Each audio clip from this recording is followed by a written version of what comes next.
복도에서 누군가가 대화하며 이쪽으로 걸어오는 발걸음 소리가 들렸습니다. 더는 지체할 수 없어 떨리는 손으로 회장님의 바지를 빠르게 내렸습니다. 그리고 시선을 점점 드러나는 허벅지 사이로 향했습니다. 확인할 것이 있었습니다.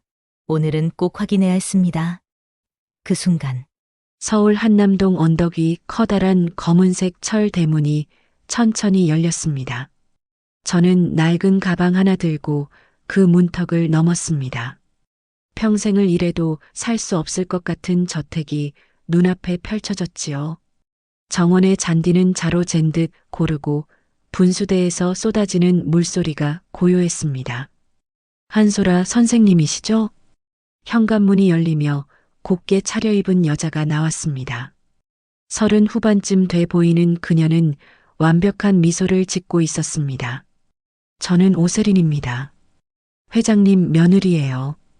오시느라 수고하셨어요. 악수를 나누는 그녀의 손은 차가웠습니다. 저는 떨리는 왼손을 진정시키려 주머니에 우겨 넣었습니다. 사고 후 3년 이 손 떨림은 여전히 제 콤플렉스였지요. 전속 재활 트레이너로 오신 거 맞으시죠? 이력서 보니 재활병동 경력이 화려하시더라고요. 네, 잘 부탁드립니다. 최선을 다하겠습니다. 저택 안으로 들어서자 대리석 바닥이 거울처럼 빛났습니다. 벽면의 시계가 3시 15분을 가리킨 채 멈춰 있었습니다. 건전지가 다 됐나 싶었지만 굳이 말하진 않았습니다. 회장님은 한 달 전 뇌출혈로 쓰러지셨어요.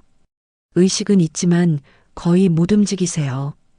24시간 전문 케어가 필요한 상황이죠. 복도를 걸으며 그녀가 설명했습니다. 벽에 걸린 가족 사진들이 눈에 들어왔습니다. 젊은 시절 회장의 모습이 보였지요. 날카로운 눈매가 인상적이었습니다. 저희 남편이 입양하라는 건 아시죠? 매스컴에서 떠도는 소문이 많고 궁금해하실까봐 먼저 말씀드려요. 어릴 때부터 회장님이 키우신 친자식이나 다름없어요. 지금 회사도 남편이 대표로 되어 있고요. 그녀는 궁금하지도 않은 이야기를 책 읽듯 영혼 없이 을버대며 앞장섰습니다. 2층 침실문이 열렸습니다. 넓은 방 한가운데 의료용 침대가 놓여 있었습니다. 각종 의료기기들이 규칙적인 소리를 내고 있었지요. 침대에 누운 노인이 보였습니다. 정인호 회장이었습니다. 아버님, 새로운 재활 선생님이 오셨어요. 회장은 눈동자만 움직였습니다. 저를 바라보는 눈빛이 힘은 없었지만 묘했습니다. 뭔가를 말하고 싶어 하는 것 같았지요. 안녕하세요, 회장님. 한소라입니다. 제가 인사하자 회장의 눈가가 떨렸습니다. 손가락이 미세하게 움직였지요. 이쪽이 재활실입니다. 며느리가 옆방 문을 열었습니다. 각종 재활 기구들이 갖춰져 있었습니다. 바닥 카펫의 무늬를 보니 한쪽이 살짝 대칭이 깨져 있었습니다. 아마 무거운 기구를 옮기다 생긴 자국 같았지요. 화장실은 복도 끝에 있어요. 단 저희 부부 화장실은 절대 사용하지 말아주세요. 사적인 공간이라서요. 그녀의 목소리가 차가워졌습니다. 분명한 경고였지요. 그때 문이 열리며 중년 남자가 들어왔습니다. 정도윤 대표였습니다. 날카로운 인상에 비싼 정장을 입고 있었지요. 재활 선생님이시군요. 저는 정도윤입니다. 안녕하세요. 아버님 건강이 회복되는 게 회사 전체의 바람입니다. 12시간마다 특별 영양수액을 교체해야 하는데 시간 엄수 꼭 부탁드립니다. 그가 침대 옆 수액을 가리켰습니다. 특수 제작된 수액이라고 적혀 있었지요. 스위치만 누르면 자동으로 교체됩니다. 어렵지 않아요. 저는 고개를 끄덕였습니다. 물리치료사 시절 수없이 해본 일이었으니까요. 그럼 첫 재활 시작해 보시죠. 저는 회장님께 다가갔습니다. 먼저 관절 가동 범위를 확인해야 했지요. 팔부터 천천히 움직여 보았습니다. 그리고 다리 스트레칭을 시작했습니다. 왼쪽 다리를 들어 올리는 순간이었습니다. 바지가 살짝 올라가며 허벅지가 드러났습니다. 거기 큰 흉터가 있었지요. 분명 불에 심하게 데인 자국이었습니다. 오래된 화상 흉터였습니다. 순간 제 손이 멈췄습니다. 그 흉터를 본 적이 있었습니다. 아니, 정확히는 들은 적이 있었지요. 어릴 때 보육원에서 수없이 들었던 이야기였습니다. 너희 아버지가 왼쪽 허벅지에 큰 화상 자국이 있었대. 불타는 집에서 너를 구하다가 다쳤다고 했어. 보육원 원장님의 목소리가 귓가에 맴돌았습니다. 선생님? 며느리의 앙칼진 목소리에 정신이 들었습니다. 저는 다시 스트레칭을 이어갔습니다. 평정심을 유지하려 애썼지요. 회장님, 유연성이 많이 떨어져 있네요. 꾸준한 재활이 필요합니다. 그래요? 열심히 부탁드려요. 저녁 식사는 거실에서 함께 했습니다. 대표 부부와 마주 앉아 밥을 먹는데 그들이 저를 가만히 바라봤습니다. 선생님이 회장님 눈매랑 닮으셨네요. 며느리가 웃으며 말했습니다. 그러게. 처음 봤을 때부터 느꼈어요. 대표도 거들었습니다. 농담처럼 던진 말이었지만 제 등에 식은 땀이 흘렀지요. 식사를 마치고 방으로 돌아왔습니다.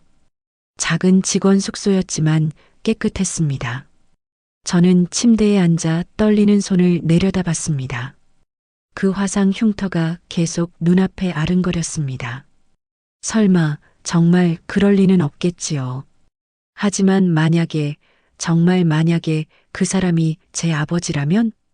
아니었습니다. 지금 중요한 건 그게 아니었지요. 딸 할인이의 각막 수술비를 마련하는 것. 그게 먼저였습니다. 시력을 잃어가는 딸을 위해 저는 이 일을 포기할 수 없었습니다. 창밖으로 어둠이 내렸습니다. 저택의 불빛들이 하나둘 켜졌지요. 화려한 겉모습과 달리 이 집엔 묘한 긴장감이 흘렀습니다.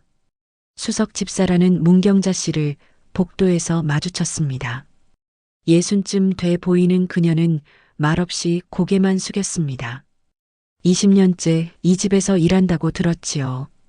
밤 10시 첫 수액 교체 시간이었습니다. 저는 회장 방으로 갔습니다. 특수 수액이 담긴 파우치를 확인하고 스위치를 눌렀습니다. 기계음과 함께 수액이 교체되기 시작했지요. 회장은 여전히 눈만 뜨고 있었습니다. 저를 바라보는 시선에 뭔가 간절함이 묻어났습니다. 편안히 주무세요, 회장님. 제가 인사하자 회장의 눈꺼풀이 천천히 감겼습니다. 방을 나오는데 복도 끝 부부 화장실 문이 살짝 열려 있었습니다. 안에서 대표 부부의 목소리가 들렸지요. 여보, 진짜 너무 닮지 않았어요? 긴 하루가 끝나고 침대에 누워 천장을 바라봤습니다. 복잡한 생각들이 머릿속을 맴돌았지요. 내일 새벽 수액 교체가 있었습니다. 그때까지는 잠을 청해야 했습니다.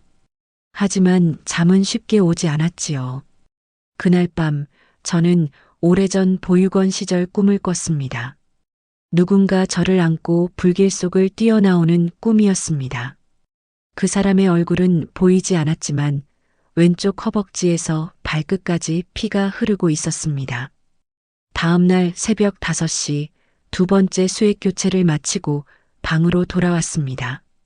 문틈으로 하얀 종이가 보였습니다. 누군가 밀어넣은 쪽지였지요. 떨리는 손으로 펼쳐보니 급하게 쓴 글씨가 있었습니다. 내일 3시 15분 빨래장 옆으로. CCTV는 다 보고 있다. 조심하세요. 저는 주위를 둘러봤습니다. 복도는 텅 비어 있었지요. 쪽지를 주머니에 넣고 침대에 앉았습니다. 누가 왜 이런 쪽지를 보낸 걸까요? 아침이 밝았습니다. 회장 재활을 하면서도 계속 시계를 확인했습니다. 3시 15분. 그 시각이 다가올수록 심장이 빨리 뛰었지요.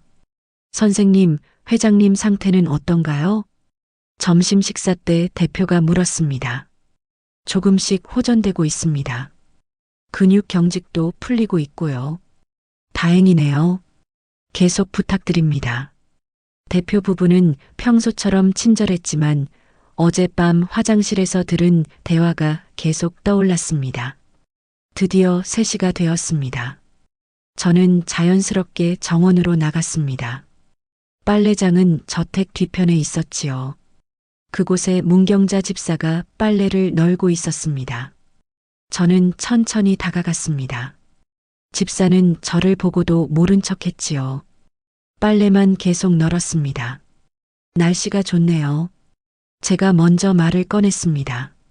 집사는 고개만 살짝 끄덕였습니다. 그리고 낮은 목소리로 말하기 시작했지요. 여기 CCTV가 23대 있습니다. 모든 곳이 촬영 중이죠.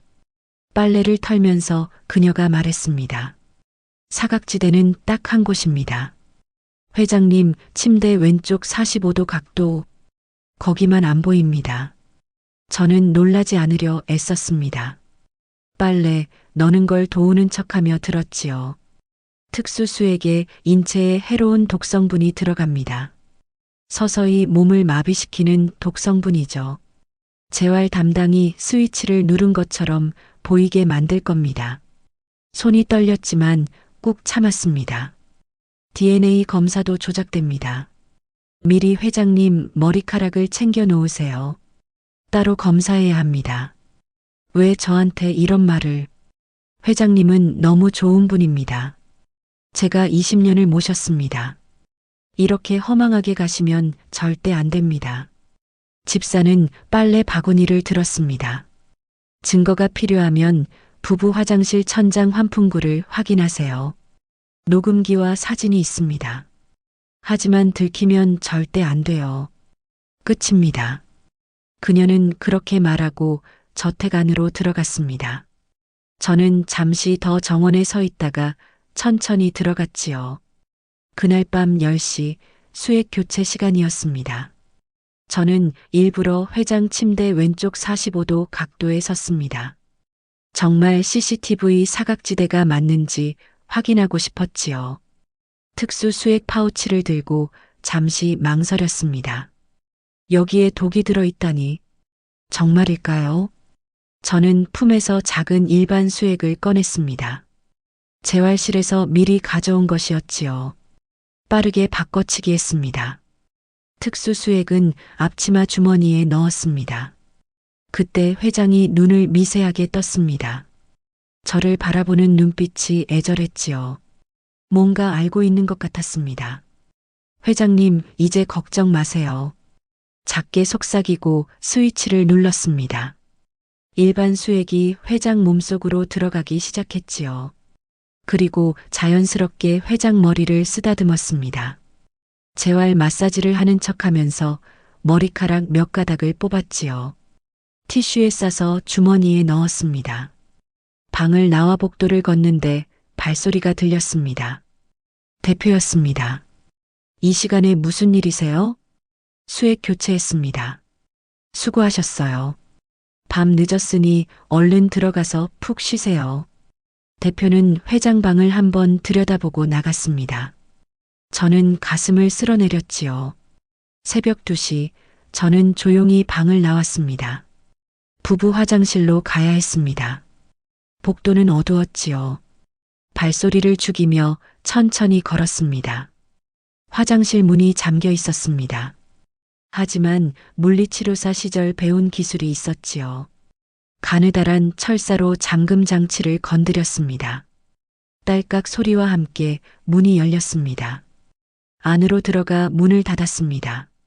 손전등을 켜고 천장을 올려다봤지요.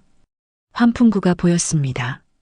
변기 위에 올라서서 환풍구 덮개를 열었습니다. 정말 있었습니다. 작은 녹음기와 사진 봉투가 있었지요. 사진을 꺼내보니 충격적이었습니다. 대표가 의사로 보이는 사람에게 돈봉투를 건네는 사진, 특수수액 제조 과정 사진, 그리고 DNA 검사서를 조작하는 장면까지 있었습니다. 녹음기를 켜보니 대표 부부의 대화가 녹음되어 있었습니다. 노인네 깨어나면 끝이야. 유언장 바꾸기 전에 빨리 처리해야 해. 독수액이 확실히 듣고 있어? 한 달이면 충분하다고 했어. 자연사로 보일 거야. 저는 증거들을 다시 넣고 환풍구를 닫았습니다. 지금 가져가면 들킬 수 있었지요. 때를 기다려야 했습니다. 다음 날 아침 회장 재활을 하는데 작은 변화가 느껴졌습니다. 일반 수액으로 바꾼 지 하루 만인데 손가락 움직임이 조금 나아진 것 같았지요. 회장님, 제 말 들리시면 눈 한번 깜빡여 주세요. 회장이 천천히 눈을 깜빡였습니다. 의사소통이 되기 시작한 것입니다. 회장의 얼굴을 가까이에서 보게 되었습니다. 그 순간 가슴이 뜨거워졌습니다. 코 모양 귀의 생김새 심지어 숨쉬는 모습까지 모든 것이 기억 속에 아버지와 겹쳐 보였습니다. 아무래도 안 되겠어. 오늘은 꼭 확인해 봐야겠습니다. 회장의 바지를 내려 허벅지 흉터를 확인하려고 하는 찰나 복도에서 대표 부부가 대화하며 이쪽으로 걸어오는 발걸음 소리가 들렸습니다. 더는 지체할 수 없어 떨리는 손으로 회장님의 바지를 빠르게 내렸습니다. 그 순간 어린 시절에 그날이 떠오르기 시작했습니다. 집에 큰 불이 났던 그날 어린 나는 무서워서 방구석에 숨어 있었습니다. 집안의 연기가 점점 짙어지고 무서운 소리들이 사방에서 들렸습니다. 그때 아버지가 연기를 뚫고 들어왔습니다.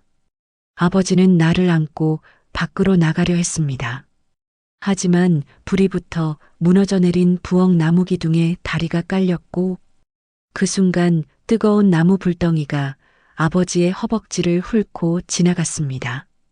그날 이후 생긴 아버지 다리에 상처를 떠올렸습니다. 그리고 회장의 바지를 벗기며 시선을 점점 드러나는 허벅지로 향했습니다. 그때 대표 부부가 회장 방에 들어왔습니다. 재빠르게 바지를 가까스로 올리고 아무 일도 없었다는 듯이 표정 관리를 하며 꼬인 수액줄을 정리하는 척 했습니다. 아버님, 며느리 왔어요. 몸은 좀 어떠세요? 대표가 물었지만 회장은 미동 없이 눈만 깜빡거렸습니다. 일부러 그러는 것 같았지요. 여전히 의식이 혼미하네요. 선생님, 특수 수액은 잘 교체하고 계시죠? 네, 시간 맞춰 잘하고 있습니다. 저는 태연한 척 했습니다. 다행히 대표 부부는 의심 없이 나갔지요. 그날 저녁 또 쪽지가 왔습니다. 내일 그들이 움직입니다. 선생님도 조심하세요. 문경자 집사의 경고였을 겁니다. 무슨 일이 벌어질까요? 불안했지만 각오는 되어 있었습니다. 밤 10시 수액 교체 시간이었습니다. 저는 오늘도 사각지대에서 수액을 바꿨습니다. 그런데 문이 열렸습니다. 대표 부부가 들어왔지요. 선생님, 무슨 일 있으세요? 며느리가 날카롭게 물었습니다. 수액 교체 중입니다. 그런데 왜 그쪽에 서 계시죠? CCTV에 안 잡히는 각도던데. 그들은 알고 있었습니다. 사각지대를 알고도 일부러 둔 것이었지요. 재활 동작 확인하느라 이쪽에서 서야 해서 그랬습니다. 그래요? 앞으론 불편하시더라고 꼭 정위치에서 해주세요. 분위기가 하루아침에 험악해졌습니다. 그들의 의심이 시작된 것 같았지요. 다음 날 아침 충격적인 통보를 받았습니다. 선생님, 죄송하지만 오늘로 그만두셔야겠습니다. 대표가 차갑게 말했습니다. 이유가 뭔지 알 수 있을까요? 사적 공간 침범입니다. 어젯밤 부부 화장실에 들어가셨죠? CCTV에 다 찍혔습니다. 거짓말이었습니다. 화장실 복도엔 CCTV가 없었으니까요. 하지만 그들은 확신에 차 있었지요. 오해입니다.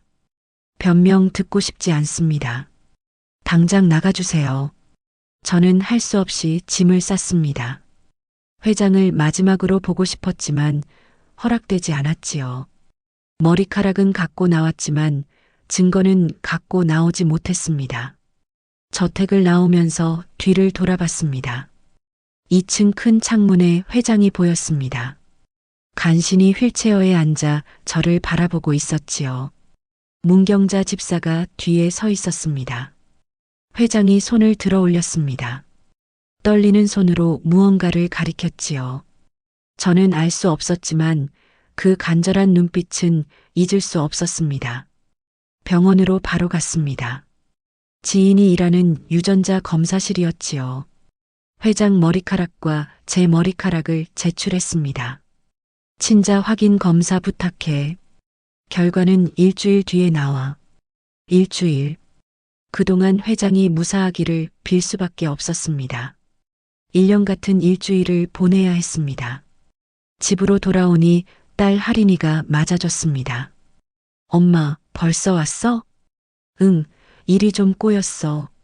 할인이는 두꺼운 안경을 쓰고 있었습니다. 그마저도 잘 안 보이는지 눈을 찡그렸지요. 괜찮아. 엄마가 다 해결할게. 저는 딸을 안았습니다. 할인이를 위해서라도 포기할 수 없었지요. 그날 밤 특수 수액을 분석 의뢰했습니다. 아는 약사에게 부탁했지요. 이거 어디서 난 거야?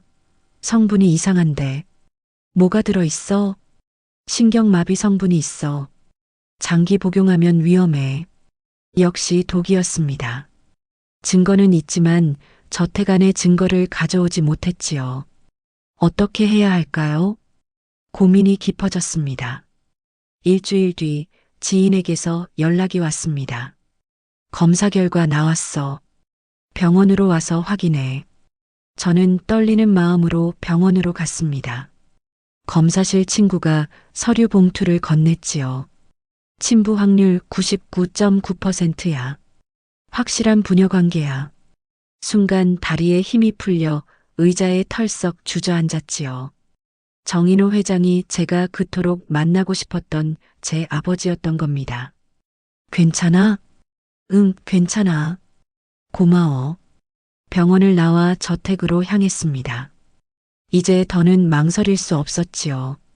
저녁 7시 저택 정문 앞에 섰습니다. 초인종을 힘껏 눌렀습니다. 인터폰에서 며느리 목소리가 들렸지요. 누구세요? 한소라입니다. 문 좀 열어주세요. 들어가야겠습니다. 무슨 일로 오셨죠? 이미 해고되셨고 급여도 입금된 걸로 아는데 중요한 이야기가 있습니다. 회장님 관련 이야기입니다. 잠시 침묵이 흘렀습니다. 그리고 문이 열렸지요. 거실에 대표 부부가 앉아 있었습니다. 차가운 표정으로 저를 바라봤지요. 무슨 일이죠? 저는 DNA 검사서를 테이블에 놓았습니다. 회장님은 제 친부입니다. 99.9% 확률이에요. 대표 부부의 얼굴이 굳었습니다. 서로를 바라보더니 비웃기 시작했지요. 그래서요? 처음부터 계획적으로 접근하고 유산 노리고 오신 건가요? 대표가 냉소적으로 말했습니다. 아닙니다. 회장님을 독살하려는 당신들을 막으러 왔습니다. 분위기가 싸늘해졌습니다. 며느리가 자리에서 일어났지요. 독살이라니 무슨 헛소리 하시는 거예요? 증거 있어요? 특수수액에 신경마비제가 들어있습니다. 분석 결과 보세요. 제가 약물 분석서를 꺼내자 대표가 코웃음 쳤습니다. 그게 뭘 증명하죠? 우리가 넣었다는 증거가 있나요? 부부 화장실 환풍구에 있는 녹음기와 사진들이 증거입니다. 순간 그들의 표정이 변했습니다. 며느리가 화장실로 뛰어갔지요. 잠시 후 파랗게 질린 얼굴로 돌아왔습니다. 여보 없어요. 아무것도 없어요. 뭐라고? 대표도 직접 확인하러 갔습니다. 정말 아무것도 없었지요. 문경자 집사가 미리 치운 걸까요? 거짓말하지 마세요.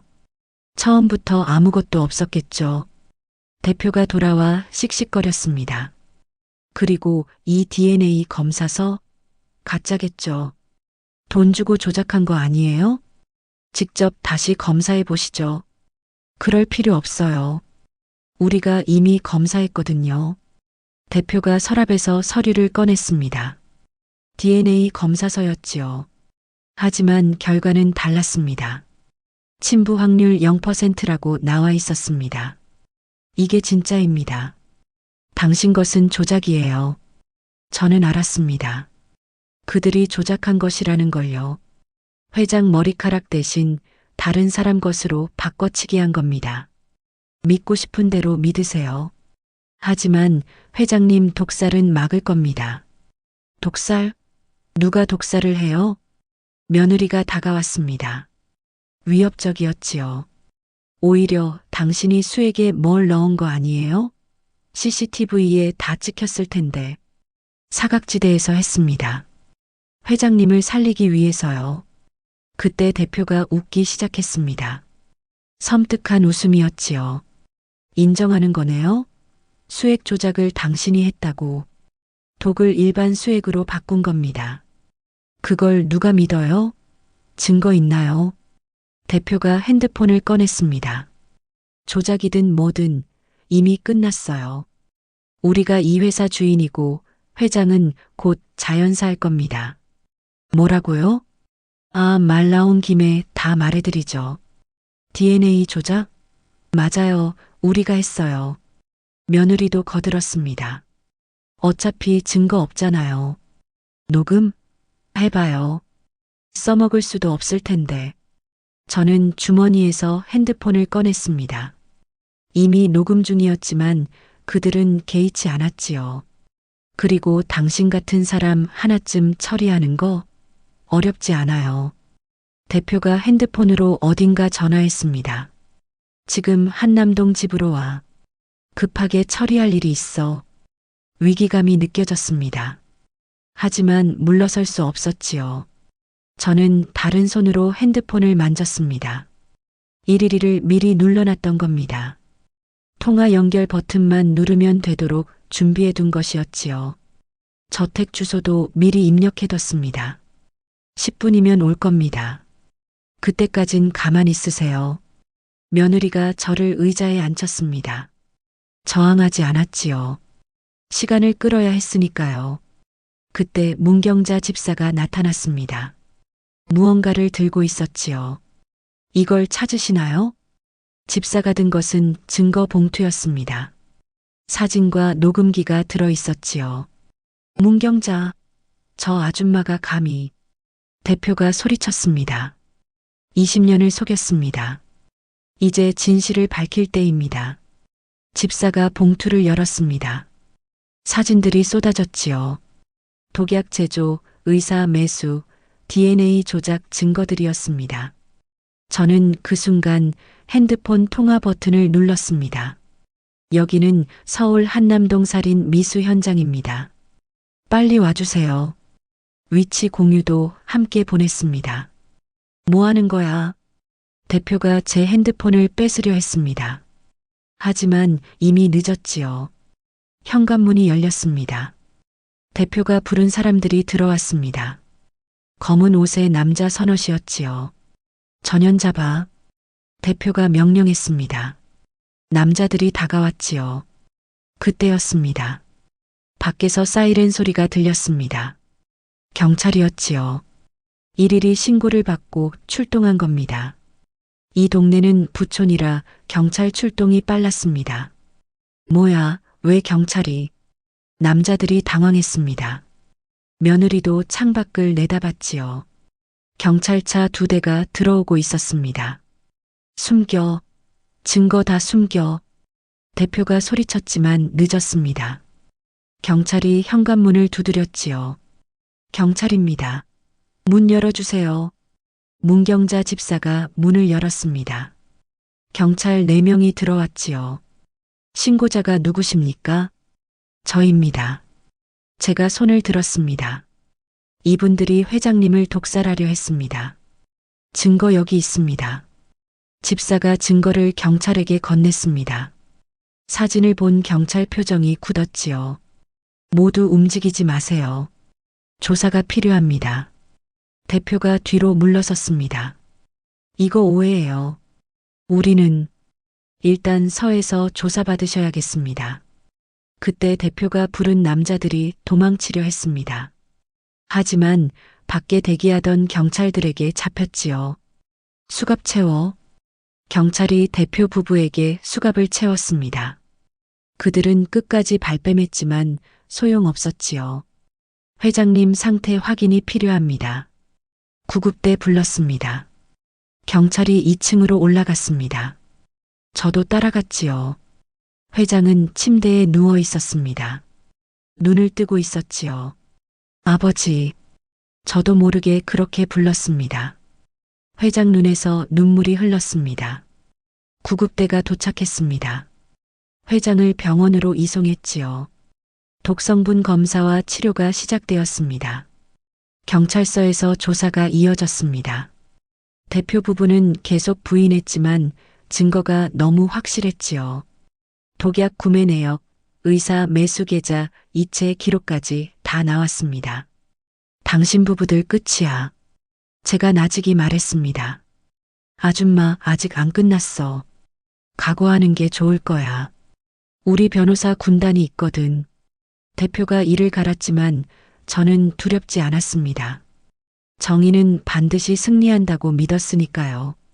병원에서 3주가 지났습니다. 회장의 몸에서 독성분이 빠져나가고 있었습니다. 처음엔 눈만 깜빡이던 상태에서 이제는 손가락을 움직일 수 있게 되었지요. 저는 매일 병원에 갔습니다. 재활을 도우면서 회복을 지켜봤습니다. 회장은 저를 볼 때마다 뭔가 말하고 싶어 했지요. 천천히 하세요. 아직 무리하시면 안 됩니다. 어느 날 회장이 손짓으로 종이와 펜을 달라고 했습니다. 떨리는 손으로 천천히 글을 썼지요. 미안하다. 짧은 한마디였지만 많은 의미가 담겨 있었습니다. 괜찮습니다. 제가 대답하자 회장이 또 썼습니다. 소라야. 제 이름이었습니다. 회장은 처음부터 알고 있었던 걸까요? 시간이 지나면서 회장은 단어를 말할 수 있게 되었습니다. 그리고 짧은 문장도 가능해졌지요. 너를 찾았다. 어느 날 회장이 힘겹게 말했습니다. 5년 전 보육원에 갔었다. 놀라웠습니다. 회장이 저를 찾으러 왔었다는 말이었지요. 이미 떠난 뒤였다. 연락처도 없었다. 그때 저는 이미 결혼해서 보육원을 떠난 뒤였습니다. 엇갈렸던 겁니다. 회장의 상태가 많이 호전되자 의사가 말했습니다. 이제 일반 병실로 옮겨도 됩니다. 거의 회복된 상태예요. 병실을 옮긴 날 회장이 긴 이야기를 시작했습니다. 42년 전이었다. 1983년의 일이었습니다. 회장은 당시 작은 무역회사를 운영했다고 했지요. 내 엄마를 만났다. 아름다운 사람이었어. 하지만 집안의 반대가 심했답니다. 회장 집안은 부유했지만 엄마는 평범한 집안이었으니까요. 그래도 결혼했다. 너를 가졌고 임신 8개월이었을 때 비극이 시작되었다고 했습니다. 경쟁사가 집에 불을 질렀다. 회장은 그날 출장 중이었답니다. 엄마는 불길에 갇혔고 회장이 도착했을 땐 이미 늦었다고 했지요. 내 엄마는 너만 살리라고 부탁했다. 회장은 왼쪽 다리에 큰 화상을 입으면서도 저를 구해냈답니다. 하지만 엄마는 결국 숨졌다고 했지요. 그 후 협박이 계속됐다. 너마저 해치겠다고. 회장은 저를 지키기 위해 보육원에 맡겼답니다. 그리고 협박범들과 싸웠다고 했지요. 10년 걸렸다. 놈들을 다 잡는데 그 사이 회장의 회사는 커졌고 힘도 생겼답니다. 하지만 보육원에 갔을 땐 제가 이미 입양된 뒤였다고 했지요. 입양 기록이 화재로 소실됐다더라. 그래서 찾을 수 없었답니다. 회장은 포기하지 않고 계속 찾았지만 실패했다고 했지요. 그래서 도윤이를 입양했다. 대표는 회장이 저를 대신해 키운 아이였습니다. 하지만 욕심이 너무 컸던 거지요. 내 잘못이다. 너무 많이 줬다. 회장이 한숨을 쉬었습니다. 저는 묻고 싶은 게 많았습니다. 왜 버렸냐고, 왜 찾지 않았냐고. 하지만 묻지 못했지요. 회장의 슬픈 눈을 보니 모든 게 이해되었습니다. 저도 잘 살았어요. 좋은 부모님 만났고 사랑하는 남편도 만났어요. 남편은 3년 전 산업재해로 세상 떠났어요. 회장이 제 손을 잡았습니다. 딸이 있어요. 할인이라고 17살이에요. 보고 싶구나. 시력이 안 좋아요. 각막 이식이 필요한데. 회장이 고개를 끄덕였습니다. 도와주마. 최고의 병원. 찾아주마. 며칠 후 문경자 집사가 병원에 왔습니다. 회장님, 회사가 안정되고 있습니다. 최 비서가 임시대표를 맡았다고 했지요. 직원들도 회장 복귀를 기다린다고 했습니다. 도윤이는 구속 상태입니다. 재판 준비 중이고요. 회장이 눈을 감았습니다. 키운 자식이 배신한 게 가장 아팠을 거예요. 검찰 조사가 계속되었습니다. 저는 증인으로 여러 번 불려갔지요. 대표 부부의 죄상이 하나둘 드러났습니다. 독살 시도뿐 아니라 회사 자금 횡령, 비자금 조성, 뇌물 수수까지 있었습니다. 죄목이 계속 늘어났지요. 최소 20년은 나올 겁니다. 검사가 말했습니다. 병원에서 회장과 보내는 시간이 늘어났습니다. 42년의 공백을 채우듯 많은 이야기를 나눴지요. 내 엄마 이름은 수진이었다. 어떤 사람이었어요? 따뜻한 사람이었어. 늘 웃었지. 회장은 지갑에서 낡은 사진을 꺼냈습니다. 젊은 여자가 웃고 있었지요. 저와 닮은 부분이 많았습니다. 엄마. 처음으로 엄마 얼굴을 봤습니다.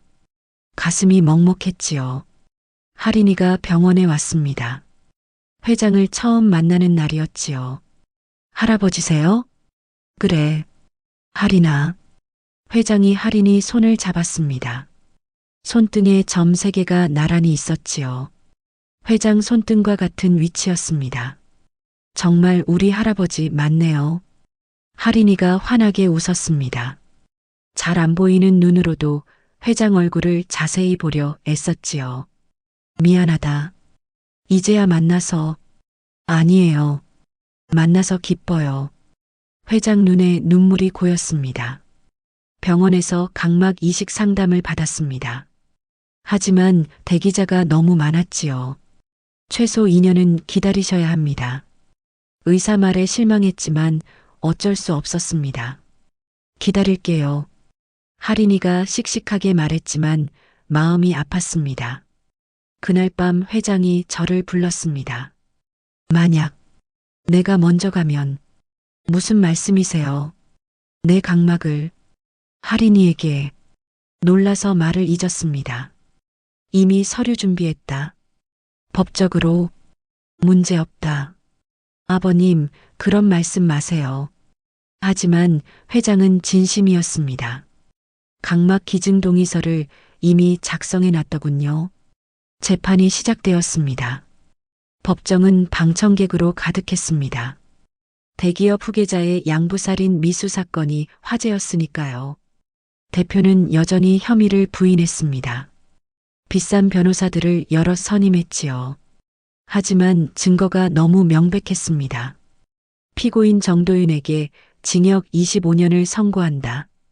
판사의 선고가 떨어졌습니다. 살인 미수, 살인 교사, 증거 은닉, 횡령까지 모든 죄가 인정되었지요. 피고인 오세린에게 징역 15년을 선고한다. 방청석에서 탄식이 흘러나왔습니다. 대표 부부는 법정에서 끌려나갔지요. 마지막까지 저를 노려봤지만 저는 담담했습니다. 재판이 끝나고 회장 건강이 다시 나빠졌습니다. 그동안 독이 장기를 많이 손상시켰던 거지요. 시한부입니다. 6개월 정도로 보입니다. 의사의 진단이 충격적이었습니다. 회장은 담담하게 받아들였지요. 충분히 살았다. 너를 찾았으니. 회장은 남은 시간 동안 할 일을 정리했습니다. 회사는 전문 경영인에게 맡기고 재산 정리도 시작했지요.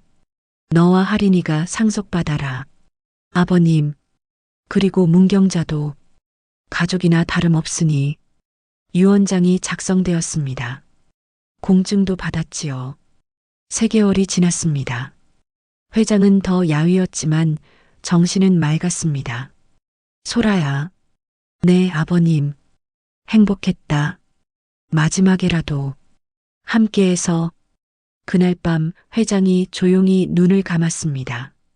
평화로운 얼굴이었지요. 더는 고통스럽지 않은 것 같았습니다. 아버님, 저는 회장 손을 잡고 울었습니다.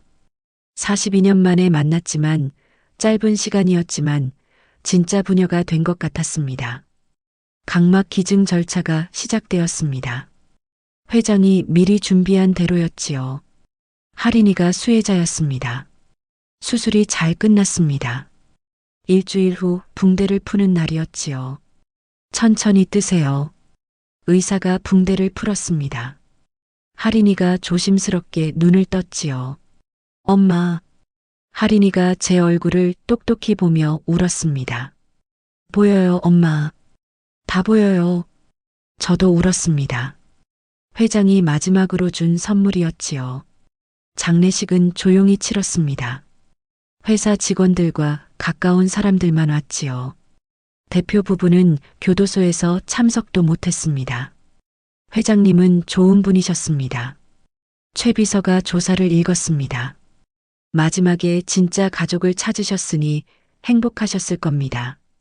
묘지는 엄마 옆이었습니다. 42년 만에 다시 만난 거지요. 6개월 후 비석 앞에 섰습니다. 저와 할인이 그리고 문경자 집사가 함께였지요. 꽃을 놓고 묵념했습니다. 할아버지, 잘 보고 있어요. 할인이가 맑은 눈으로 하늘을 봤습니다. 할아버지 덕분이에요. 감사해요. 바람이 불었습니다. 따뜻한 봄바람이었지요. 회장이 대답하는 것 같았습니다. 회장님, 이제 편히 쉬세요. 문경자 집사가 말했습니다. 우린 이제 진짜 가족입니다. 맞았습니다. 피로 이어지지 않았어도 20년을 모시고 6개월을 함께했어도 우린 가족이었습니다. 회사는 안정을 찾았습니다. 전문 경영인이 잘 운영했지요. 저는 상속받은 재산으로 재활센터를 열었습니다. 뇌출혈 환자들을 위한 전문 센터였지요. 회장처럼 고통받는 사람들을 돕고 싶었습니다. 할인이는 대학에 들어갔습니다. 의대를 선택했지요. 안과 의사가 되겠다고 했습니다.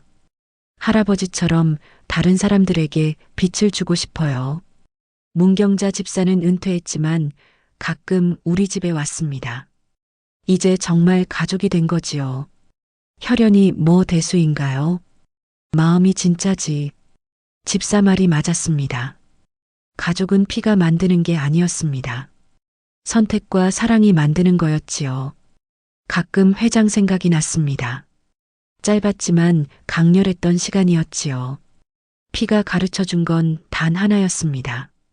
끝까지 포기하지 않는 것, 끝까지 싸우는 것, 그리고 끝까지 사랑하는 것. 회장실 책상 서랍에서 편지를 발견했습니다. 저에게 쓴 편지였지요. 소라야, 늦어서 미안하다. 하지만 만나서 행복했다. 내가 강하게 살아줘서 고맙다. 할인이도 잘 키워줘서 고맙다. 내가 주는 마지막 선물이 도움이 되길 바란다. 사랑한다, 딸아. 편지를 읽으며 또 울었습니다. 1년이 지났습니다. 재활센터는 잘 운영되었고 할인이는 학교에 잘 다녔습니다. 엄마, 오늘 할아버지 기일이에요. 그래, 가자. 묘지에 가족들이 모였습니다. 저 할인이, 문경자 집사, 그리고 최 비서도 왔지요. 회장님 잘 계시죠? 문경자 집사가 말했습니다. 하린이가 전교 1등 했어요. 의대 갈 거예요. 하린이가 자랑스럽게 말했습니다. 재활센터에 환자가 100명 넘었어요. 다들 좋아지고 있어요. 제가 보고했습니다. 하늘이 맑았습니다. 구름 한 점 없었지요. 회장이 웃고 있는 것 같았습니다. 우리는 이제 진짜 가족이었습니다. 지금까지 죽을 때까지 만나지 못할 뻔한 한 가족의 재회 이야기를 들어주셔서 감사합니다. 이 주인공에게 하고 싶은 이야기가 있다면 댓글 달아주세요. 구독과 좋아요도 부탁드립니다.